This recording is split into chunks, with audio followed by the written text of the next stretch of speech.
Now, before we continue, we should really save all of this good work that we've done here in our CodePlay. We've set up our navigation bar so that when it's on smaller screens like the phone or the iPad, the links disappear into a button which can toggle our collapsible menu. So we don't want to lose all of this good work that we've done. Now, in the previous lesson, you should have downloaded a file called Bootstrap, inside which we have this folder called TinDog Start Here. And this is a skeleton project that I've created for you so that you don't have to go through the tedious process of finding your own images or creating the blank styles.css or putting in the HTML skeleton. Now, it's a good idea to have this file inside your development folder, wherever that may be. And once you've got it saved in there, then I want you to right-click on index.html. I want you to open it inside Atom. Now, once you've got this file open, it's a good idea to just take a quick look through it to see what we've placed in here. And essentially, you've got the HTML boilerplate, so with the character set, the title, the link to the style sheet, which is in the CSS folder in the same TinDog Start Here project folder. And then in the body, we've got a number of sections that will eventually become the sections in our one-page website. And I've commented out areas where we're going to be interacting with, for example, where we're going to place the nav bar. Now, I want you to go into your CodePlay and to select all of this code that we created earlier on in order to have this nav bar using Bootstrap. And I want you to paste it just below this comment where it says, this is the nav bar section. So just in here. Now, if you've lost your CodePlay area, or for some reason you can't find the code that you created here, then I will provide a link to the CodePlay that I created that we followed along so that you can open it up in your browser and just simply copy this code into your new project file. Now, if you keep scrolling, you'll see that there's many sections, and all I've done is to create the skeleton HTML. So some of the content for our website, for example, some text, some buttons where buttons should be. I've incorporated some images, and our job in this module is to style this website using Bootstrap so that it begins looking like the way that we want it to.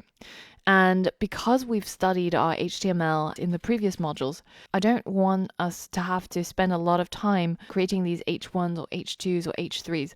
I'm confident that by getting to this point, you already know how to create images or how to create H2s. And we're going to save you a lot of typing by using skeleton projects from now on. Now, if you don't want to use this and you prefer to create your own from scratch, then you can always open up the index.html inside your browser and you can look at what we've added here, all of the text and images, and you can create the HTML for yourself. But I strongly recommend you to use the skeleton project because that will allow us to focus on one new thing every module and it will markedly accelerate your speed of learning. So now that we've added our navigation bar into our code, now the next step is for you to add Bootstrap into our project, because as you can see right now, even though we have that nav bar here, it's not really doing anything, right? This is just plain old HTML. And it's because our CSS file that we've linked to is completely devoid of any code. I've only just included a blank file and named it and linked it up, but it doesn't do any styling yet. Now, I want you as a challenge to add Bootstrap into your project. So pause the video now and give that a go. Now, how did that go? Let's go through it step by step and see if we can make it work. So we'll head to the Bootstrap documentation and we'll go to Get Started. And you can see that there's Quick Start, right? Where we can just simply copy and paste the style sheet link into our website. So we can put that just above our own style sheet and hit Save. And let's refresh our page and you can see that we've now got all of our wonderful Bootstrap styling. Our H1s have been styled into a sans serif font. Our navbar is looking exactly the way that we saw it over here. And when we shrink it down, it becomes a button instead of all of these links. Our download buttons look different, and everything is now styled using Bootstrap. Now, there's a lot more work to be done, but that's for the lessons yet to come.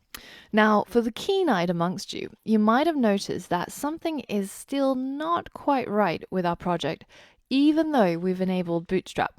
And the problem manifests itself when you go down to a tablet or a mobile size screen.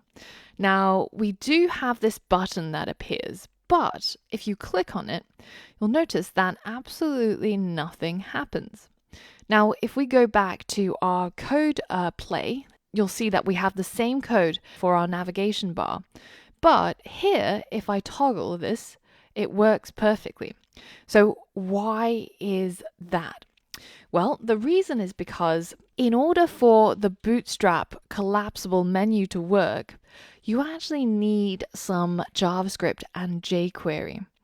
And in our case, we actually don't have any of that, and we only have our CSS file from Bootstrap. So what you can do to make it work is to scroll down on the Bootstrap page, and we can copy these 3 lines of JavaScript and also jQuery to add to our project. So let's go ahead and add that just below our CSS file. Now, in the coming lessons, when we talk about JavaScript and jQuery, we'll dig into these script tags and the optimal ways of adding JavaScript to our website in a little bit more detail. But for now, we're just going to leave our script tags here. And if we hit save and go back to our website and refresh it, you'll see that now our collapsible menu works. And if you remember, the reason is because JavaScript is responsible for any behavior or anything that your website can do. And the CSS is only for the style or the appearance of the website. So this is why we need those few extra lines of code in order to make our website do something, even though it's very simple. Now, in the next lesson, we're going to learn more about the Bootstrap grid system, and we're going to start styling up our website using some of these Bootstrap components and layout tools. So for all of that and more, I'll see you on the next lesson.